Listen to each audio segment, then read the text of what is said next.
Another major shakeup to Ontario's education system, and the fallout continues tonight. Yesterday, the parents received word that school boards will now be creating offices for student support and parent support. And this immediately raised red flags because, of course, this is the primary role of trustees. And the critics say this is yet another step that the government is taking to eliminate trustees.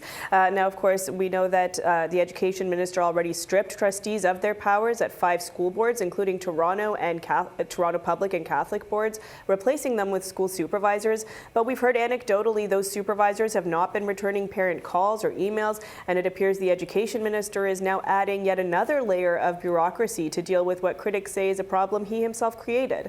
These new offices will open in January in the boards currently under supervision and in the remainder of Ontario boards next September. The announcement comes just 3 days after advocates launched a new campaign for students with disabilities who say they are being left behind and disproportionately affected by the loss of trustees. The campaign, dubbed Better Call Paul, a play on the Breaking Bad spinoff, encouraged parents to call the Education Minister to advocate for students with special needs.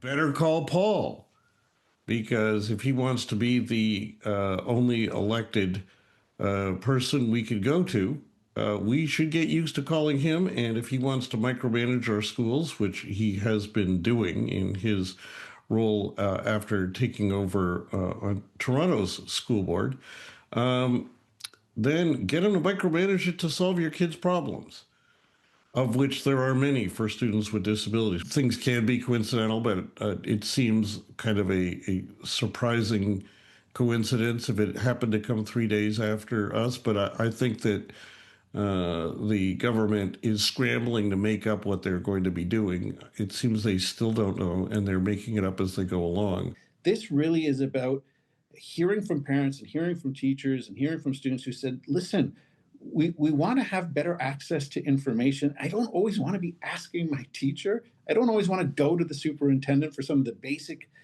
questions and answers. But then others who said, sometimes I have something more difficult.